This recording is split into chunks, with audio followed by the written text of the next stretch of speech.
Hi everyone, welcome back to Rymerplans and welcome back to Vlogmas. Excitingness. Hope you're enjoying Vlogmas. Let me know if you are, you know, because that's nice to hear. I don't know. Today I want to talk to you guys about tips for doing PR. He's about to come into my room. So yeah, I want to talk about being a PR person. Lots of people say PR girl in the planner world, but just a PR person, and just a couple of tips and pointers and stuff, because I see this question come up a lot, especially on, I'm gonna sneeze, especially on UK Planner Addicts. I see people all the time say, I really want to get into doing PR, but I just don't know what to do, don't know where to start. So I thought I would put together a little list of just 5 tips for getting into doing PR. So a little bit of background on me and my history with doing PR. I'm currently a PR girl for 2 planner shops. They are Your World of Colour and Colourful & Co. Both colour names, totally not intentional at all. I just enjoy a lot of colour in my life, I guess. Yeah, so I have been doing PR for Your World of Colour for the longest. I started, I believe, in July 2020, I think. I could be wrong there, but I feel like it's been about a year and a half. And then Colourful & Co. maybe a year? Oh, maybe it's not quite a year. I think it was early 2021 maybe. I'm really not sure. I'm not the best at, you know, memory. I did used to PR for another shop. It was a completely different experience than what I'm going to be talking about. So with the other shop, I didn't apply. She approached me, and then I guess she had some stuff going on, and it was just kind of, it fizzled out. But the 2 shops that I do PR for, I applied. Both of them I used a Google form. For the application process was really simple, and yeah, they offered it to me and the rest is history. So 5 tips if you want to get into doing planner PR. Here is what you need to know. So number 1, only do planner PR for brands that you actually love.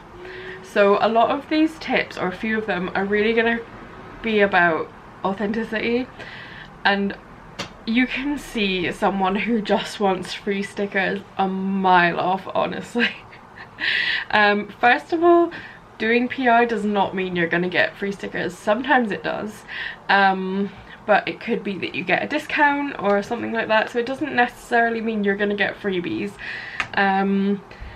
Yeah, so if you are applying to work with a brand and you don't even love them, like, there's just no point. It just doesn't make sense. You don't have to be the biggest fan of the shop that you want to work with.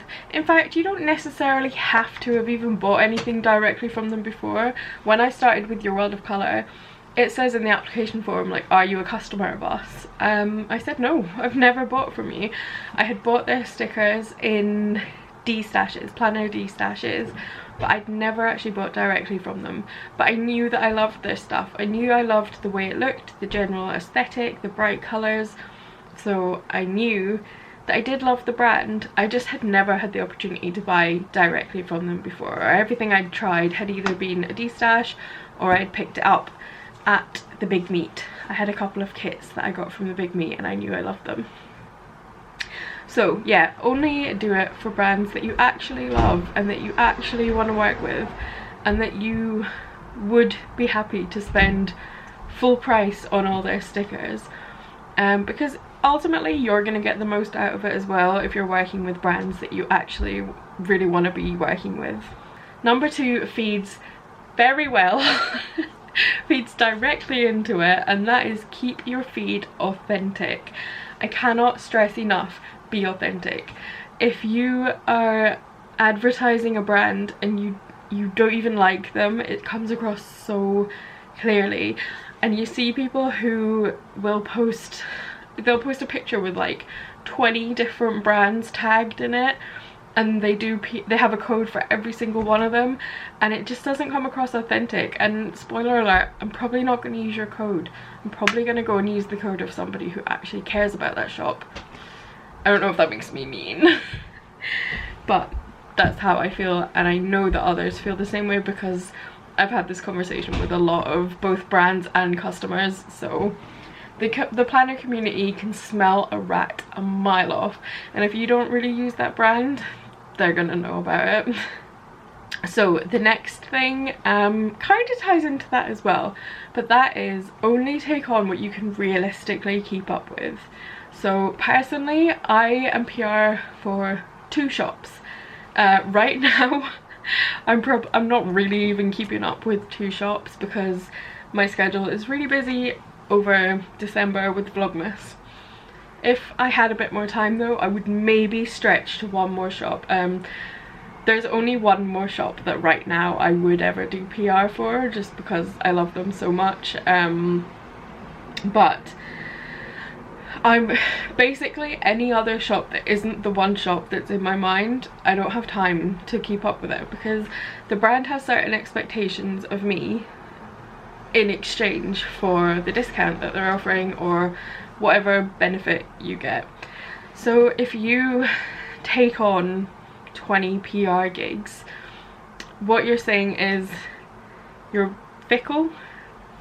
I would say you're quite fickle, and you just want to get some quick discounts, and you're probably not going to be able to dedicate real care and time to the brand. Now obviously some brands don't mind. Some brands are okay for 20 people to have a discount code for them, and that does work for some brands, but personally I like to see authentic engagement with the brand, and I like to see people who actually care about the brand that they're talking about.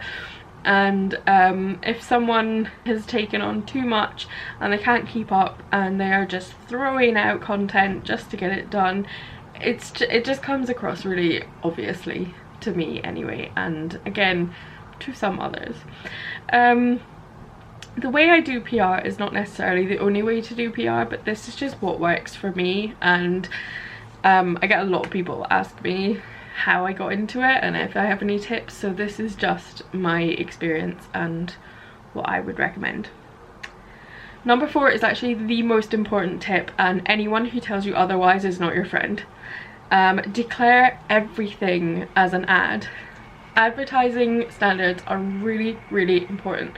Please look up ASA, Advertising Standards Agency, and research your obligations, because you legally have to declare things as an ad, both for yourself and for that brand.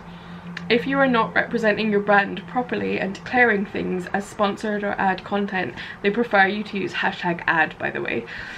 If you're not doing that properly, you're doing a disservice to the brand. So I see a lot of people who are PR girls who don't put #ad in their posts, and if it's on Instagram you have to have a brand partnership and declare it as a paid partnership. Even if you don't receive £10 for sharing that post, if you receive 20% off £10 worth of stickers, you did receive payment. Any kind of reward for posting counts as payment. You absolutely have to declare everything as ad. If you don't do ad, you're not doing it properly. You're not being a PR person. Sorry to break it to you. Okay, and the 5th, and that's 10. The 5th and final tip that I have for anyone who wants to be a PR person is just to communicate really well with the brands that you work with. So you can't always be everything for everyone, and if you have a full-time job, education, family, things, hobbies, planning, you don't always have time to do as much as the brand expects from you. If it's a long-term thing, you're gonna have to tell them that you're gonna have to scale back your involvement with them.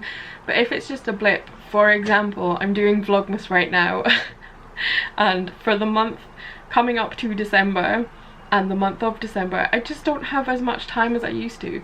just talk to the brand. They know you're a real person with a real life, and if you can just say to them, hey, my posting is going to be really slow over the next month, they don't care. They just want to make sure you're happy, you still want to represent them, you still like, you know, supporting them.